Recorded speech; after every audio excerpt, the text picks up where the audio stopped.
ਅੱਜ ਮੈਂ ਤੁਹਾਡੇ ਜ਼ਰੀਏ ਹੀ ਪੁੱਛਣਾ ਚਾਹੁੰਦਾ, ਅੰਦਰ ਵੀ ਅਸੀਂ ਪੁੱਛਿਆ ਜਵਾਬ ਕੋਈ ਨਹੀਂ ਦਿੱਤਾ ਕਿ ਚੀਮਾ ਸਾਹਿਬ 1800 ਕਰੋੜ ਤੁਸੀਂ ਕਹਿ ਦਿੱਤਾ ਅਸੀਂ ਹੁਣ ਰੱਖਿਆ 300 ਯੂਨਿਟ ਦਾ। ਸਾਨੂੰ ਘੱਟ ਤੋਂ ਘੱਟ ਇਹ ਤੇ ਦੱਸੋ ਨੰਬਰ ਆਫ ਬੈਨੀਫੀਸ਼ਰੀਜ਼ ਕਿੰਨੇ ਨੇ। ਨੰਬਰ 2, ਇਹ ਬਿਜਲੀ 300 ਯੂਨਿਟ ਕਿਹਨੂੰ ਮਿਲੇਗੀ? ਇਲੈਕਸ਼ਨ ਤੋਂ ਪਹਿਲੇ ਤਾਂ ਤੁਸੀਂ ਕਹਿੰਦੇ ਸੀ ਹਰ ਘਰ ਨੂੰ। ਵੇਖੋ ਜੇ ਬਜਟ 'ਚ ਵੀ ਵੇਖੋ ਤਾਂ ਉਹਦੇ 'ਚ ਵੀ ਇਹ ਲਿਖਿਆ 300 ਯੂਨਿਟ ਪਰ ਫੈਮਿਲੀ। ਬਟ ਇਹ ਗੱਲ ਤੁਸੀਂ ਅੱਜ ਤੋਂ 4 ਦਿਨ ਬਾਅਦ ਨੋਟ ਜਾਂ 10 ਦਿਨ ਬਾਅਦ ਕਰਿਓ। ਇਹਨਾਂ ਨੇ ਫਿਰ ਇਲੈਕਸ਼ਨੋਂ ਬਾਅਦ ਵੀ ਇਹਨਾਂ ਨੇ ਇਹ ਗੱਲ ਕਹੀ ਕਿ ਅਸੀਂ ਜੀ ਜਿਨ੍ਹਾਂ ਦਾ ਬਿਜਲੀ ਦਾ ਲੋਡ ਜਿਹੜਾ 2 ਕਿਲੋਵਾਟ ਤੱਕ ਇਹ ਇਕੱਲੇ ਉਹੀ ਕਰ ਲੈ ਸਕਦੇ। 15 ਦਿਨ ਬਾਅਦ ਕਿਹਾ ਨਹੀਂ ਜੀ 1 ਕਿਲੋਵਾਟ। ਅਜੇ ਤੱਕ ਇਹਨਾਂ ਨੇ ਇਹ ਤਾਂ ਦੱਸਿਆ ਹੀ ਨਹੀਂ ਕਿ ਇਸ ਦਾ ਬੈਨੀਫਿਟ ਲੈਣ ਵਾਲੇ ਬੈਨੀਫੀਸ਼ਰੀਜ਼ ਕਿਹੜੇ ਲੋਕ ਹੋਣਗੇ। ਤੋ ਇਹ ਨਿਰਾ ਮੈਂ ਸਮਝਦਾ ਕਿ ਇਹਨਾਂ ਨੇ ਬਜਟ ਪਾਣਾ ਸੀ। ਹੁਣ ਅਗਲਾ ਬਜਟ 6 ਮਹੀਨੇ ਬਾਅਦ ਆਣਾ। ਇਹ 6 ਮਹੀਨੇ ਆਪਣੇ ਵਕਤ ਕੱਢ ਗਏ ਨੇ, ਵਿੱਚ ਥੋੜਾ ਮੋਟਾ ਤੋਰਦੇ ਰਿਹਾ ਕਰਨਗੇ ਕੰਮ ਜੀ। ਕੌਣ ਜੀ? ਨਹੀਂ ਜਿੰਨੇ ਮਰਜ਼ੀ ਹੁੰਦੇ ਰਹਿਣ, ਅਸੀਂ ਕੋਈ ਬੌਂਡਡ ਲੇਬਰ ਹੈ ਇਹਨਾਂ ਦੀ? ਮੈਨੂੰ ਦੱਸੋ ਨਾ, ਕੋਈ ਅਸੀਂ ਆਪ ਦੀ ਪੈਨਸ਼ਨ ਤੇ ਚੱਲਦੇ ਫਿਰਨੇ ਆ? ਰਾਘਵ ਚੱਡਾ ਸਾਡਾ ਪਹਿਲੇ ਹੀ ਕਹਿਣਾ ਕਿ ਜਿਹੜੇ ਬੰਦਿਆਂ ਨੂੰ ਪੰਜਾਬ ਬਾਰੇ ਕੋਈ ਜਾਣਕਾਰੀ ਹੈ ਨਹੀਂ, ਤੁਸੀਂ ਉਹ 7 ਮੈਂਬਰਸ ਉਹਦੇ ਚੋਂ 3 ਤੇ ਇਹੋ ਜਿਹੇ ਲਏ ਨੇ ਜਿਹੜੀਆਂ ਮੋਟੀਆਂ ਸਾਮੀਆਂ ਨੇ। ਤੁਸੀਂ ਇਮਾਨਦਾਰੀ ਦੀਆਂ ਗੱਲਾਂ, ਪਾਰਦਰਸ਼ੀ ਗੱਲਾਂ ਬੜੀਆਂ ਕਰਦੇ ਹੋ। ਸਮੁੱਚੇ ਪੰਜਾਬ ਨੂੰ ਪਤਾ ਹੈ ਕਿ 3 ਮੋਟੀਆਂ ਸਾਮੀਆਂ ਕਿਸ ਤਰ੍ਹਾਂ ਆਈਆਂ ਨੇ। ਇਹਨਾਂ ਨੂੰ ਜੇ ਤੁਸੀਂ ਰਿਪਰੈਜ਼ੈਂਟੇਸ਼ਨ ਦਿੱਤੀ ਹੈ, ਕਿਉਂ ਦਿੱਤੀ? ਇਹਨਾਂ ਵਿੱਚ ਮੈਜੋਰਟੀ ਬੰਦੇ ਤੇ ਪੰਜਾਬ ਨਾਲ ਤਾਲੁਕ ਨਹੀਂ ਰੱਖਦੇ, except for Balbir Singh Seechewala. There is nobody who belongs to Punjab. ਕਿਸੇ ਦੇ ਸਿਰ ਤੇ ਦਸਤਾਰ ਰੱਖ ਲਓ, ਪੰਜਾਬੀ ਥੋੜਾ ਬਣ ਜਾਂਦਾ। ਉਹ ਕਹਿੰਦੇ ਤੁਸੀਂ ਪੋਲਿਊਸ਼ਨ ਕੰਟਰੋਲ ਬੋਰਡ ਦੇ ਉਹਨਾਂ ਨੂੰ ਚੇਅਰਮੈਨ ਲਾਇਆ ਸੀ, ਪਰ ਉੱਪਰੋਂ ਕਹਿੰਦੇ ਇਲੈਕਸ਼ਨ ਫੰਡ ਇੰਡਸਟਰੀਜ਼ ਤੋਂ ਫੰਡ ਲਿਆ। ਸਭ ਭਗਵੰਤ ਸਿੰਘ ਮਾਨ ਤੇ ਅੱਜ ਕਿਉਂਕਿ ਚੀਫ ਮਿਨਿਸਟਰ ਨੇ ਤੇ ਪਹਿਲੇ 3 ਮਹੀਨਿਆਂ 'ਚ ਨੇ, ਅਜੇ ਜਿਹੜਾ ਪਾਵਰ ਦਾ ਨਸ਼ਾ ਉਹ ਅਜੇ ਉਤਰਿਆ ਨਹੀਂ। ਪਾਵਰ ਦਾ ਨਸ਼ਾ ਅਜੇ ਉਤਰਿਆ ਨਹੀਂ। ਅਜੇ ਭਾਵੇਂ 3 ਮਹੀਨੇ ਅਜੇ ਹੁਣੇ ਹੀ ਇਹਨਾਂ ਦਾ ਮਾਂਜਾ ਲੈ ਕੇ ਹਟਿਆ ਸੰਗਰੂਰ।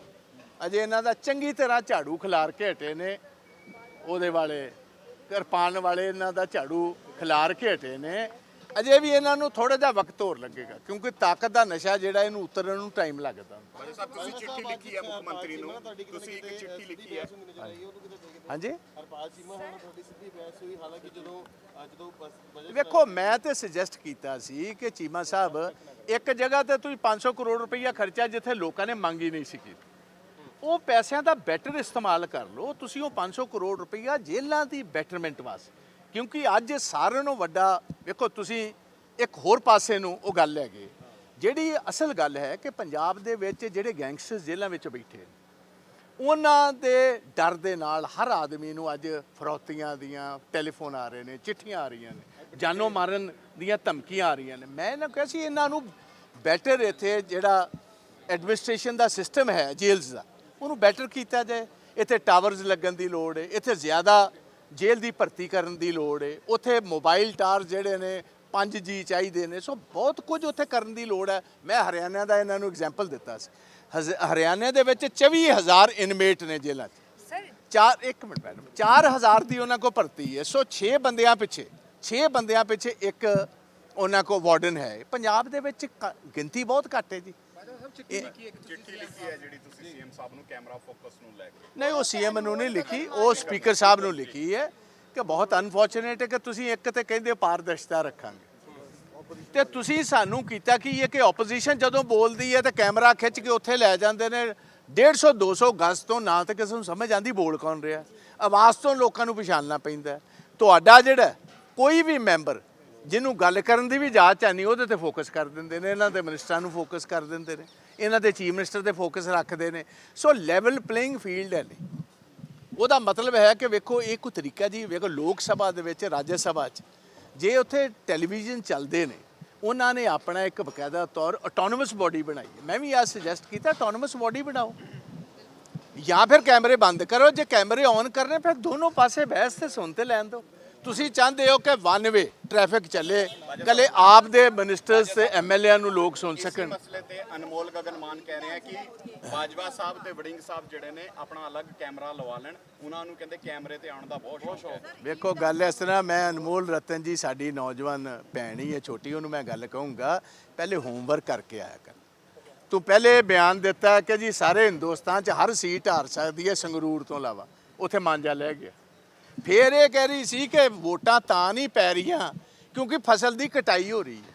ਉਹਨੂੰ ਜਿਹਨੂੰ ਇਹ ਹੀ ਨਹੀਂ ਪਤਾ ਪੰਜਾਬ ਦੀ ਰਿਪਰੈਜ਼ੈਂਟੇਸ਼ਨ ਕਰਦੀ ਕਿ ਫਸਲ ਲਾਉਣ ਦਾ ਟਾਈਮ ਹੈ ਕਿ ਕੱਟਣ ਦਾ ਟਾਈਮ ਹੈ, ਉਹਦੀ ਗੱਲ ਦਾ ਮੈਂ ਕੀ ਜਵਾਬ ਦਵਾਂ? सर जेल मंत्री जिस तरीके अच्छा, का मूंगी दावा, की। सर जेल मंत्री ने सदन के भीतर जो दावा किया है मुख्तार अंसारी को लेकर, उसको लेकर आपकी क्या स्टेटमेंट है? क्या इस तरीके का उनका दावा सही है? नहीं, मैंने तो एक बात कही है कि अगर आपका दावा ये सही है, आप प्रूव करो on the floor of the house. Jails minister ये बात कहे तो हमने कहा प्रूव करो, अगर नहीं प्रूव करो you will have to resign, क्योंकि फ्लोर पर कोई otherwise you are misleading the house and the people of Punjab. आप प्रूव कीजिए ਪੰਜਾਬ ਲੈ ਕੇ ਤੁਸੀਂ ਸੀਐਮ ਮਾਨ ਨੂੰ ਲੈਟਰ ਲਿਖੀ ਹੈ ਕਿਹਦੇ ਬਾਰੇ? ਮੱਤੇਵਾੜਾ ਟੈਕਸ ਦਾ ਪ੍ਰਪੋਜ਼ਲ ਲੈ ਕੇ ਤੁਸੀਂ ਸੀਐਮ ਮਾਨ ਨੂੰ ਵੇਖੋ ਮੱਤੇਵਾੜੇ ਦਾ ਜਿਹੜਾ ਜੰਗਲ ਹੈ ਉਹਦਾ ਈਕੋਸਿਸਟਮ ਸਾਰਾ ਲੁਧਿਆਣੇ ਦਾ ਤੇ ਪੰਜਾਬ ਦਾ ਵਿਗਾੜੇਗਾ। ਬੁੱਢਾ ਨਾਲਾ ਪਹਿਲੇ ਹੀ ਸਾਰਿਆਂ ਨੂੰ ਪੋਲਿਊਟਡ ਸ਼ਹਿਰ ਦੁਨੀਆ ਦੇ ਵਿੱਚ ਜਿਹੜੇ ਚਾਰ ਨੇ ਉਹਨਾਂ ਲੁਧਿਆਣਾ ਹੈ। ਮੈਂ ਇਹਨਾਂ ਨੂੰ ਬੇਨਤੀ ਕੀਤੀ ਕਿ ਪਿਛਲੀ ਵਾਰ ਤੁਹਾਡੀ ਹਾਈ ਪਾਵਰਡ ਕਮੇਟੀ ਆਪ ਦੀ, ਜਿਹਦੇ ਵਿੱਚ ਸਪੀਕਰ ਸਾਹਿਬ ਨਾਲ ਨੇ, ਆ ਜਿਹੜੇ ਨੇ ਚੀਮਾ ਸਾਹਿਬ ਵਿੱਚ ਸਨ, ਅਮਨ ਅਰੋੜਾ ਜੀ ਜਿਹੜੇ ਨੇ, ਇਹਨਾਂ ਦੇ ਬਿਨਾਂ ਫੀਸ ਦਿੱਤੇ ਹੋਏ ਵਕੀਲ ਜਿਹੜੇ ਨੇ ਉਹ ਉਹਦੇ ਵਿੱਚ ਸੀ, ਇੱਕ ਦੋ ਜਾਣੇ ਹੋਰ ਉੱਥੇ ਸੀ। ਤੁਸੀਂ ਪਿਛਲੀ ਵਾਰ ਜਾ ਕੇ ਜਦੋਂ ਆਊਟ ਆਫ ਪਾਵਰ ਸੀ ਉਦੋਂ ਤਾਂ ਸਾਰਿਆਂ ਨਾਲੋਂ ਵੱਧ ਤੁਸੀਂ ਮੱਤੇਵਾੜੇ ਦੀ ਲੜਾਈ ਲੜਦੇ ਰਹੇ ਕਿ ਮੱਤੇਵਾੜੇ ਦਾ ਜਿਹੜਾ ਜੰਗਲ ਹੈ ਇਹਦੇ ਵਿੱਚ ਅਸੀਂ ਇੰਡਸਟਰੀ ਨਹੀਂ ਆਉਣ ਦੇਣੀ। ਹੁਣ ਤੁਹਾਡੀ ਸਰਕਾਰ ਆਈ ਤੇ ਤੁਸੀਂ ਐਗਜ਼ੈਕਟਲੀ ਉਹਦਾ ਆਪੋਜ਼ਿਟ ਕੀਤਾ। ਹੁਣ ਸਰ ਸੀਐਮ ਦੀ ਤਰਫੋਂ ਪੋਸਟ ਪਾਈ ਗਈ ਹੈ ਕਿ ਹਾਂ। ਮੱਤੇਵਾੜਾ ਜੰਗਲ ਨੂੰ ਨਹੀਂ ਉਜਾੜਿਆ ਜਾਏਗਾ। ਆਹ ਨਹੀਂ, ਚੰਗੀ ਗੱਲ ਹੈ, ਉਹ ਮੈਂ ਹੀ ਗੱਲ ਉਹਨਾਂ ਨੇ ਕੀਤੀ ਸੀ ਕਿ ਮੈਨੂੰ ਇੱਥੋਂ ਵੇਖੋ ਇਹ ਗੱਲ ਸਾਬਤ ਹੋ ਗਈ ਕਿ ਭਗਵੰਤ ਮਾਨ ਜੀ ਨੂੰ ਇਸ ਤੋਂ ਪਹਿਲੇ ਜਦੋਂ ਟੈਕਸਟਾਈਲ ਪਾਰਕ ਉੱਥੇ ਲਿਆਉਣ ਦੀ ਗੱਲ ਕੀਤੀ ਹੈ ਸਤਲੁਜ ਦੇ ਕੰਢੇ ਤੇ, that means he was not even aware. ਉਹ ਆਪੋਜੀਸ਼ਨ ਅਸੀਂ ਚੁੱਕਿਆ ਤਾਂ ਅਵੇਅਰ ਹੋਏ ਨੇ। ਚੰਗੀ ਗੱਲ ਹੈ ਜੇ ਇਹ ਗੱਲ। अलग सवाल है। राजस्थान दे उदयपुर हाँ, उदयपुर की घटना को किस तरीके से देखते हैं सर? सरकार को मैं घेरा जा रहा है वहाँ देखो पर। ऐसा है, मुझे उसका इल्म नहीं। पंजाब में ही घटना इतनी हो रही है भैया, पंजाब में घटना बंद होगी तो हम उदयपुर जयपुर किसी और पूर्व को देखेंगे। पुलिस वालों को गोली, कहीं पुलिस वाले गोली चला ना, पंजाब में ही कोई इंसिडेंट होने से रुक नहीं रहा। आप उदयपुर की बात कर रहे हो, हमें तो ये नहीं पता गुरदासपुर में क्या हो रहा है जी, होशियारपुर में क्या हो रहा है, उदयपुर तो बाद में देखेंगे। ਸਰ ਐਮਐਚਏ ਦਾ ਅਲਰਟ ਵੀ ਹੈ, ਐਮਐਚਏ ਦਾ ਸਰ ਪਹਿਲਾਂ ਤੋਂ ਅਲਰਟ ਹੈ ਜੇਲ ਬ੍ਰੇਕ ਦਾ। ਤਕਰੀਬਨ 15 ਤੋਂ 20 ਦਿਨ ਪਹਿਲਾਂ ਦਾ ਐਮਐਚਏ ਦਾ ਅਲਰਟ ਹੈ ਜੇਲ ਬ੍ਰੇਕ ਦਾ। ਫਿਰ ਵੀ ਇਸ ਤਰੀਕੇ ਦੇ इंसिडेंट्स डे टू डे हो रहे ने तो सरकार क्या सक्षम नहीं है जेल मंत्री और सरकार? नहीं, जेल मंत्री नहीं, इनको बेसमझ है, बेसमझ है, अनाड़ी है, बेसमझ है, लैक ऑफ एक्सपीरियंस है।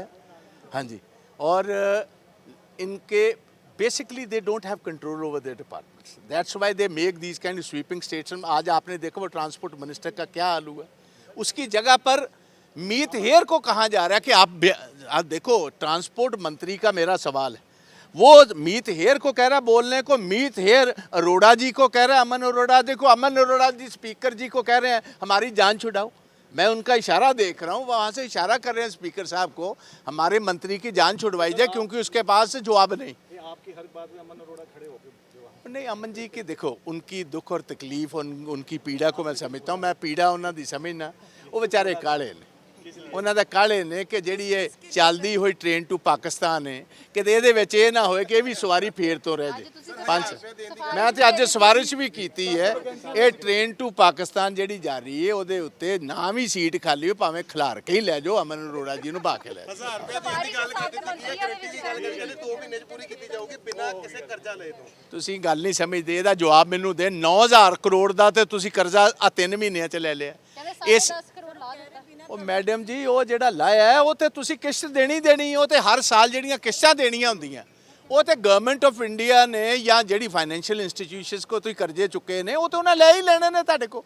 ਉਹ ਤੁਸੀਂ ਆਸਾਨ ਥੋੜਾ ਕੀਤਾ ਜੀ। ਹੁਣ ਤੁਸੀਂ ਕਿਸੇ ਦੇ ਕਿਰਾਏ ਦੇ ਘਰ 'ਚ ਰਹਿੰਦੇ ਹੋ ਤੇ ਕਿਰਾਏਦਾਰ ਨੇ ਜਿਹੜਾ ਮਾਲਕ ਹੈ ਉਹਨੇ ਤੁਹਾਡੇ ਕੋ ਕਿਰਾਇਆ ਲੈਣਾ ਕਿ ਨਹੀਂ ਜੀ, ਉਹ ਕੋਈ ਆਸਾਨ ਥੋੜਾ ਜੀ। ਇਹ ਅਸੀਂ ਗੱਲਬਾਤ ਕੀਤੀ ਬਾਜਵਾ ਸਾਹਿਬ ਦੇ ਨਾਲ ਜਿਨ੍ਹਾਂ ਨੇ